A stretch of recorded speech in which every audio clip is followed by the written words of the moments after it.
بسم اللہ الرحمن الرحیم والصلاۃ والسلام علی نبینا محمد وعلی آلہ وصحبہ اجمعین۔ ایوب علیہ السلام کا قصہ، سبحان اللہ، ہر نبی جو نا اس کا الگ ہی ایک طریقہ ہے۔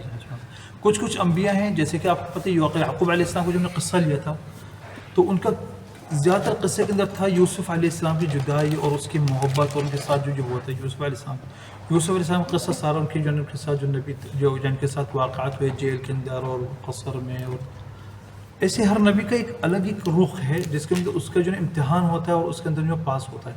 ہمارے جیسے ایوب علیہ السلام کا قصہ ہے، سبحان اللہ ان کا قصہ تھوڑا سا مختلف ہے، یعنی ادھر ان کی دعوت کے بارے میں بات نہیں کری، لیکن دعوت میں ضرور کری ہوگی کیونکہ ہر نبی جو ہے اپنے قوم کو یعنی دعوت دیتا ہے اللہ کی طرف، لیکن یہاں پہ جو ہے بتایا گیا ان کے بلا کے بارے میں، ان کے امتحان کے بارے میں، ان کے صبر کے بارے میں۔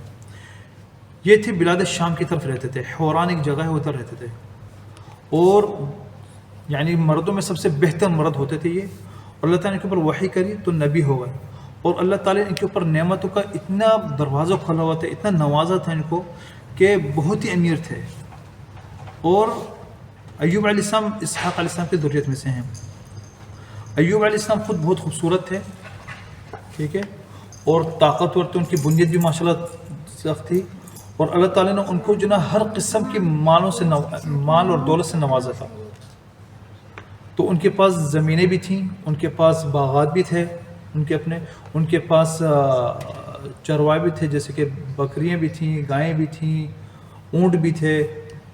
اللہ تعالیٰ کو اس کے علاوہ سونا اور چاندی تو الگ تھی ان کے پاس، یعنی بہت امیر ترین تھے۔ اس کے ساتھ ساتھ اللہ تعالیٰ کو جو نا بچوں سے بھی نوازا تھا، ہوتے تقریباً 14 بچے تھے ان کے ماشاءاللہ، یعنی کہ اور ان کے پاس آس پاس جو نا ان کے لڑکے جو تھے وہ سارے کے سارے ان کی یعنی کہ ایک گھرانہ باقاعدہ کہلاتا خوشحال گھرانہ تھا ان کا۔ اور اس کے ساتھ ساتھ وہ مستجابت دعوت تھی، اللہ تعالیٰ سے جب بھی کچھ مانگنا چاہتے تھے فوراً نماز پڑھتے اور سجدے میں جاتے تھے، اور سجدے میں اللہ سے مانگتے تھے، اللہ بھی ان کو دے دیتا تھا۔ اور ساتھ ساتھ میں اس کے علم بھی تھے، ان کا نبی تھے، علم بھی تھا اور حکمت بھی تھی ان کے پاس۔ اور حتیٰ ان کو جو نے بولا گیا کہ یہ یعنی کہ کچھ ایسے چنے ہوئے نبیوں میں سے چنے ہوئے نبی ہیں کہ اللہ تعالیٰ کو مصطفین الاخیار جو بہت بہتر نبیوں میں سے یہ تھے۔ ایک حدیث کے اندر آتا ہے اللہ کے نبی نے بتایا ہے اشد الناس بلاء الانبیاء، یعنی سب سے زیادہ جن کا امتحان ہوتا ہے نا، جو سب سے سخت امتحان ہوتا ہے وہ تو نبیوں کا امتحان ہوتا ہے سب سے سخت، پھر نیک لوگوں کا، پھر جو ان سے کم اور سے کم ان سے کم ایسے ہوتے ہیں۔ تو جتنے بھی ہے، جتنے انسان کا اپنا ایمان ہوتا ہے اس کا درجہ ہوتا ہے ایمان کو، اسی کے حساب سے اس کا جو ہے امتحان ہوتا ہے۔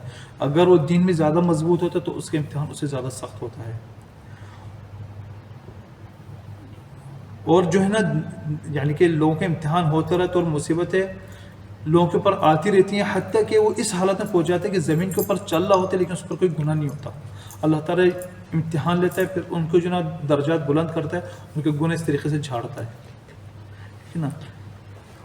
ایسے ہی ابھی بھی ہمارے دور کے اندر آپ دیکھ لیں، جیسے لوگوں کو مصیبتیں آتی ہیں، جو لوگ صبر کرتے ہیں اور اللہ کا یعنی کہ شکر ادا کرتے ہیں اور اس چیز کو سہ لیتے ہیں اور دعائیں کرتے ہیں، تو اللہ تعالیٰ ان کو درجات بلند کرتا ہے اور ان کو جو ہے اس چیز میں ان کو الگ طریقے سے نوازتا ہے۔ تو جتنے بھی انبیاء ہیں ان ہر کسی کا جو امتحان ہوا ہے، لیکن جتنے بھی انبیاء ہیں ماشاءاللہ اپنے ثابت رہے اور سچے نکلے اپنے امتحانوں کے اندر۔ ان میں سے ایوب علیہ السلام تھے۔ اللہ تعالیٰ ان کو جو ہے نا پھر جب ان کا امتحان شروع ہوا تو ان کے سارے جو بچے جو تھے، تقریباً 14 بچے تھے، وہ ایک ایک کر کے ان کی آنکھوں کے سامنے فوت ہوتے گئے، ایک ایک کر کے فوت ہو گئے، حتیٰ کہ وہ اکیلے رہ گئے، اور جتنے بھی ان کا مال تھا سارا تھوڑا تھوڑا کم ہوتا سارا مال بھی ختم ہو گیا۔ تو ان کی حالت ایسی ہو گئی تھی جب خوشحالی سے جو نا بالکل تنگی میں آ گئے، اور اللہ تعالیٰ نے پھر ان کی جو خوبصورتی جو تھی اور ان کی جو یعنی طاقت اور جو بنیاد تھی ان کی، اور وہ بھی ایسا ایسا ختم ہوتے ہوتے ان کے اندر کمزوری سی آ گئی، اور ان کو جو ہے تعالیٰ جو ہے بیماری جو ہے ان کے اوپر لاحق کر دی۔ حتیٰ کہ کہتے ہیں کہ ان کے بیمار اتنے ہو گئے تھے کہ پورا جسم ایسا ان کا گلا ہوتا ہے، ایسا بیمار ہوتے ہیں کہ صرف اور صرف ایک زبان اور ایک دل تھا جو صحیح تھا، باقی سب چیزوں میں جو ہے بیماری چڑھ گئی تھی ان کو۔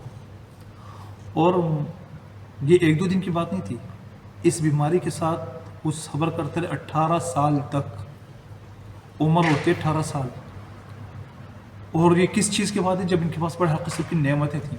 اتنی نعمتوں کے بعد انسان امتحان ہو اس کا اور اس کے پاس اس حالت تک پہنچ جائے کہ ساری چیزیں ختم ہو جائیں اور پھر بیماری کے اندر مبتلا. تو سب لوگوں نے ان کو چھوڑ دیا تھا اللہ کہ صرف ان کی ایک بیوی جو تھی وہ ان کی خدمت کرتی تھی. اور جب حالات تنگ ہو گئے تو پھر وہ کیا کرتی تھیں؟ لوگوں کے گھر میں جا کے کام کرتی تھیں اور صرف اس کام کر کے صرف ان کو کھانے کو مل جائے اور ان کے اپنے شوہر کے لیے کچھ کھانے کے لیے کرا جائے. اور اس پورے دوران میں 18 سال کے دوران کے اندر ایوب علیہ السلام کا حالت یہ تھی کہ ان کی جو زبان کبھی روکنی اللہ کے ذکر سے، اس اللہ کا ذکر کرتے تھے، شکر ادا کرتے تھے اور صبر کے اوپر جو ہے نا محتسب تھے. یعنی کہ اس پہ ان کو یہ لگتا ہے کہ میں صبر کر لوں، مجھ کو اس کا ضرور صلہ دے گا، اس کا جو ہے نا مجھ کو یقینا صبر کا جو مجھ کو اس کا جو ہے نا ثواب ملے گا. حتیٰ کہ ان سب لوگ بولتے تھے کہ بھائی تم دعا اللہ سے کرو کہ تم کو شفا دیتے. تو کہنے کہ نہیں، اللہ تعالیٰ نے اتنا عرصہ تو مجھ کو رکھا ہے، صحیح سے علامت بھی تو رکھا ہے. اب کچھ سال اگر ایسے گزر رہے تو کہ نہیں، میں جب تک کہ نہیں اللہ سے دعا کروں گا شفا کی، جب تک کہ میں یہ جو صحت والے جو سال تھے وہ جو برابر نہ ہو جائیں. حتیٰ کہ ایوب علیہ السلام کے 2 بھائی بھی تھے، وہ کبھی آتے تھے صبح یا شام سے ملنے کے لیے آتے تھے. تو ایک مرتبہ ایک نے ان کے پاس ملنے سے پہلے جب بچے باہر کھڑے جیسے باتیں نہیں کرتے تو ایک نے دوسرے سے بولا کہ پتہ نہیں ایوب علیہ السلام شاید ایسا کوئی گناہ کرا ہے کہ شاید کہ دنیا میں کسی نے ایسا گناہ نہیں کرا ہوگا. تو اس کا بھائی کہنے لگا وہ کیسے؟ دوسرا بھائی کہنے لگا وہ کیسے؟ کہنے تو دیکھو نہیں 18 سال سے اللہ تعالیٰ پر رحمت یعنی کہ پر رحم نہیں کر رہا اور ابھی تک ان کو شفا نہیں دی. تو جب وہ دوسرا بھائی داخل ان کے اوپر تو اس کو بتایا کہ یار ابھی ہم نے یہ بات کری ہے تمہارے بارے میں. تو وہ بیچارے پریشان ہو گئے اور کہنے لگے کہ نہیں واللہ مجھ کو تو یہ تک یعنی کہ مجھ کو اتنا وہ احساس ہوتا ہے اللہ کہ اگر 2 بندے قسم کھا لیتے نا کسی معاملے کے اندر، دونوں قسم کھا لیتے نا تو ان کی طرف سے کفارہ میں دیتا تھا، تاکہ اس واسطے تاکہ ان کے اوپر کسی اللہ کا نام ایسی غلط چیزوں کے اوپر یعنی کہ جھوٹ کے اوپر نہ یعنی کہ ذکر ہو جائے تو ان کے کفارہ جو ہے میں طرف سے دیتا تھا. تو ان کے اتنا تقویٰ تھا ان کے اندر. عرصہ گزرتا رہا حتیٰ کہ ان کی جو بیوی جو تھوڑی کمزور پڑ گئی، محنت کر کے مصیبت، تکلیفیں، فقر اور اشارے کے ساتھ ساتھ عمر بھی ان کی بڑی ہو گئی اور ان کی جو ہڈیاں بیچاری کمزور ہونا شروع ہو گئی. اور جو کماتی تھی محنت یعنی کہ جوانی کے اندر وہ اتنا کما بھی نہیں پا رہی. تو اس کی وجہ سے لوگ ان کو کام بھی کم دینا شروع کر دیا، انہوں نے لوگ زیادہ کام بھی نہیں دیتے تھے. تو ایک دن ایسا ہو کہ ان کو کھانا ملا ہی نہیں کہیں سے. کوشش انہیں کری کہ کام مل جائے مجھے، لیکن نہیں ہوا ان کے پاس کہنا. تو مجبور ہو کے انہیں کیا کرا، اپنے جو بال جو ہوتے ہیں جو چوٹیاں ہوتی ہیں نا جو بال ہوتے ہیں انہوں نے کاٹ کے اور ان کو بھیج دیا اور اس کے بدلے جو کھانا لے کر آ گئی اپنے لیے اور اپنے شوہر کے لیے. اور ان کو تھوڑی سی لیٹ ہو گئی کیونکہ جو سے ایوب علیہ السلام کبھی جب حاجت کے لیے جاتے تھے تو اپنا ان کو ساتھ میں وہ ساتھ میں ہوتی تھی تو اس وقت تو لیٹ ہو گئی تو ان کو پریشان ہوئی کیوں ابھی تک نہیں آئی ہیں. تو ان سے جب پوچھا ان کو دیکھا کہ ان کی بیوی آ رہی تھی اور کھانا لے کر آ رہی ہیں، ان کو لگا کچھ کھانا بہتر ہے، جو عادتاً جو کھانا لے کر آتے ہیں تو اتنا اچھا نہیں ہوتا لیکن سب سے بہتر کھانا ہے. تو ان سے پوچھا کہ تم کہاں تھیں؟ تو یعنی کہ کھانے بھی دیکھ کے ان کو تعجب بڑھتا.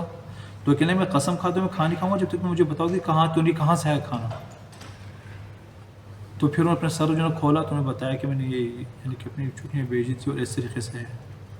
تو ان کو بڑا سا غصہ آیا اور اس وقت میں قسم کھائی کہ اگر میری طبیعت صحیح ہو جائے گی نا میں تم کو جو نا 100 کوڑے ماروں گا، یعنی کہ تم نے کیا یہ حرکت کری ہے. تو ان کی اور ہمت بیچاری کی اور یعنی کہ افسوس میں ہوا کہ میں کیا کر سکتی تھی، میرے پاس کچھ یعنی چارہ بھی نہیں تھا تو میں کیا کر سکتی بیچاری. یعنی کہ اپنے شوہر کے سامنے اور کچھ بول بھی تو کیا یعنی کہ مایوسی ہوئی نا کہ میں تھی مجبوری میں کرا ہے، میں نے کوئی خوشی میں تھوڑی کرا ہے. لیکن جب ان کا غصہ کم ہوا ایوب علیہ السلام کا تو انہوں نے پھر اپنے حالات کے اوپر جو نا احساس ہوا ان کو کہ یار کتنے سخت حالت میں پہنچ گئے میں کہ چلو اگر یہ مصیبت میرے تک رہتی تو کوئی مسئلہ تو میری بیوی کے اوپر بھی آ گئی ہے. تو اس وقت پھر آسمان کی طرف سر اٹھایا اور پھر دعا کری کہ اللہ میرے کو ایک ہلکی سی مجھ کو مصیبت نے جو نا چھو لیا ہے اور تو جو ہے بڑا رحم ہے، بڑا رحمت کرنے والا ہے. کہ میں صبر تو اپنے پر تو کر لوں لیکن اب میرے گھر والوں کے اوپر بھی ہو رہا ہے تو یا اللہ تو رحم کر دے ہمارے اوپر. اور حالت تو دیکھ ہی رہا ہے، میں کیا تیرے کو بتاؤں گا یا رب، تجھ کو تو پتہ ہے. اور پھر دعا کے اندر انہوں نے یہ بولا کہ یا رب میرے کو شیطان نے جو نا تھکا دیا ہے اور مجھ کو تکلیف دے دی ہے، اب آپ دیکھیں اس بیماری کے اندر وہ اللہ کی طرف وہ عتاب نہیں کر رہا ہے کہ یا اللہ تو نے مجھ کو سے نہیں، یہ شیطان کی طرف لوٹا رہا ہے. جو بھی مصیبت ہوتی ہیں شیطان کی وجہ سے آئی ہے، تیری طرف سے نہیں ہے.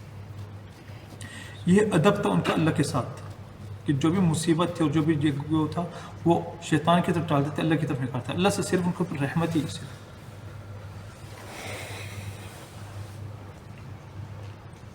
ایوب علیہ السلام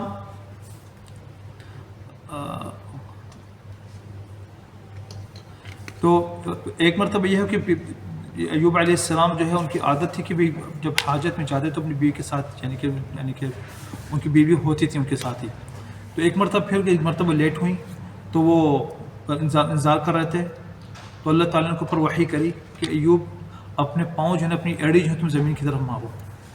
تو انہوں نے اپنی ایڑی جو ہے زمین پہ ماری تو اچانک جو ہے نا اس میں سے نا پانی کے ایک چشمہ سے نا ابلا ٹھنڈا پانی اس میں سے ابلا. اور ایوب علیہ السلام نے اس میں نہائے دھوئے اور اس کو پیا تو ان کو جب جو بیماری تو فوراً ختم ہو گئی اللہ کے حکم سے. اور اسی پانی سے نہائے تو ان کی جو خوبصورتی جو تھی اور جو جوانی جو تھی واپس کے واپس آ گئی ان کے اسی ٹائم پہ. اور وہ جو ہے صحیح سلامت کھڑے ہو گئے. اتنی دیر کے اندر تھوڑی دیر ان کی بیوی آ گئی اور طبعا ان کی مصیبت سب ختم ہو گئی صحیح سلامت. تو انہوں نے دیکھا کہ یہاں پہ تو کوئی بندہ کھڑا ہوا ہے. تو ان سے پوچھے کہ آپ نے یہاں پہ آپ نے دیکھا نہیں یہاں پہ اللہ کے نبی تھے جن کے اوپر مبتلا تھے بیماری کے اندر، آپ نے ان کو دیکھا ہے کہاں؟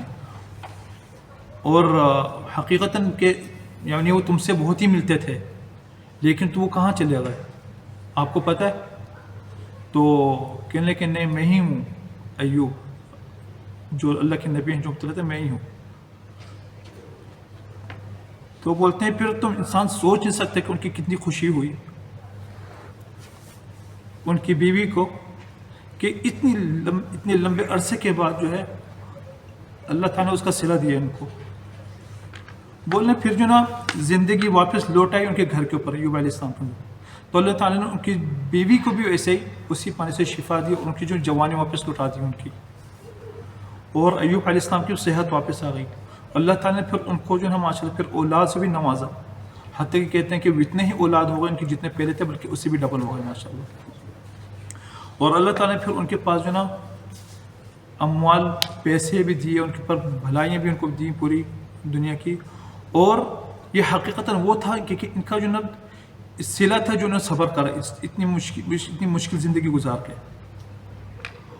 اور ایک مرتبہ حتیٰ کہ یہ ہو کہ ایوب علیہ السلام نہا رہے تھے تو اللہ تعالیٰ جو ان کے اوپر ٹڈے بھیجے سونے کے. تو ایوب علیہ السلام کو فوراً جمع کرنے لگے نا کہ سونے کے ٹڈے تھے.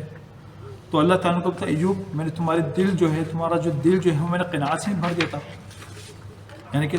تو ایوب علیہ السلام کہنے کہ یا رب لیکن تیری برکت سے محروم تو نہیں ہو سکتا، تو تیری برکت ہے یہ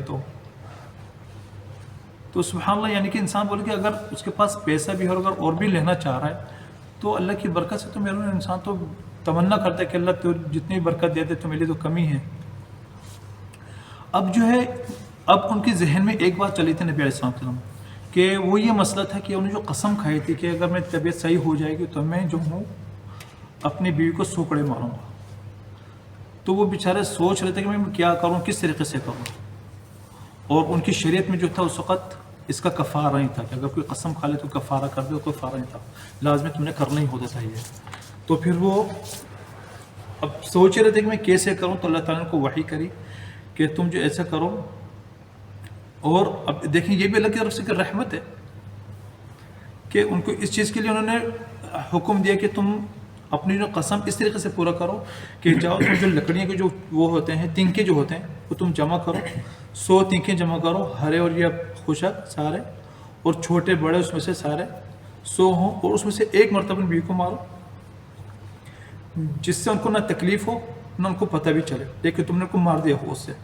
تو اس طریقے سے اپنی قسم جو نا اس سے تم نظارہ نے پیش بھی کر دو، پورا بھی ہو جائے گا اور تم جو ہے نا اس قسم کی تحلیہ بھی ہو جائے گی، تم کو جو ہے سے وہ بھی ہو جائے گا تم نے اپنی قسم پوری کر لی ہے. ان کا قصہ جو ہے ایوب علیہ السلام کا قصہ جو ہے سورۃ الانبیاء میں بھی آیا ہے، سورۃ صاد میں بھی آیا ہے. قرآن کے اندر 4 مرتبہ ان کا نام بھی ذکر ہوا ہے اور 2 صورتوں کے اندر باقاعدہ ان کا پورا قصہ آیا ہے، یعنی کہ 2 صورتوں میں. ان کے جو قصہ ہے اس کے اندر ہم کو کافی سبق ملتے ہیں. اب یہ ہے کہ پہلے تو اللہ کے اوپر توکل کرنا چاہیے، اور جو اللہ کی جو مصیبتیں جو بیماری ہیں اس میں انسان صبر کرے، اس کے یقیناً بہت اچھا صلہ ملتا ہے۔ اب تعلق دیکھیں ان کے اور اللہ کے بارے میں کیسا مضبوط تعلق تھا کہ سبوں نے چھوڑ دیا، لیکن کہ پھر بھی زبان سے جو ہے کبھی نہ تو شکوہ نکلا اور نہ تو کبھی کوئی تکلیف کر، لیکن صرف اللہ کا ذکر کرتے تھے۔ اور آپ کو پتہ ہے کہ سارے کے سارے جو صبر کے بارے میں تو بولتے ہیں صبر ایوب علیہ السلام کو صبر، اس کو تو مثالیں دی جاتی ہیں۔ اور انسان کو چاہیے کہ اللہ کی جو قضا جو ہوتے ہیں، جو اللہ کے جو حکم ہوتے ہیں، فیصلے کے اوپر جو انسان راضی ہو، چاہے جتنی بھی مصیبت آپ کو پر آ جائیں لیکن آپ اس کے اوپر جو راضی ہوں۔ ساتھ ساتھ میں اسباب لے لیں، یعنی کہ سبب کے اوپر کام کریں اخلاص کے ساتھ، اور کوشش کریں کہ اگر آپ علاج کر سکتے ہیں اپنا علاج کریں، کوشش کریں، لیکن جو ہے شفا جو اللہ کے ہاتھ میں ہی ہے۔ اور ابھی ہم نے جیسے بتایا کہ ان کے دور کے اندر جو نا ان کی شریعت میں جو نا یعنی کہ قسم کی جو کوئی وہ نظرانہ نہیں تھا، اس کا نہیں تھا، لیکن آپ کو قسم پوری کرنی تھی۔ جب یہ وہ بیچارے پریشان تھے کہ کس طریقے سے، لیکن اللہ نے ان کے لیے رحمت کری اور ان کو طریقہ بتا دیا۔ اور جو ابھی بھی قرآن کے اندر ہمارے پاس کافی آیتیں ہیں جو اللہ سے تقوی کرتا ہے، اللہ سے ڈرتا ہے، اللہ تعالیٰ اس کے لیے آسانیاں کر دیتا ہے، اس کے لیے دروازے کھول دیتا ہے، اس کے لیے ہر مصیبت جو ہے نا آسان کر دیتا ہے۔ من یتق اللہ یجعل لہ من امرہ یسرا، اس کے سارے کے سارے مسائل اس کے آسان کر دیتا ہے۔ یہ تھا ایوب علیہ السلام کا قصہ۔ وآخر دعوانا الحمد للہ رب العالمین، صلی اللہ علی نبینا محمد وعلی آلہ وصحبہ اجمعین۔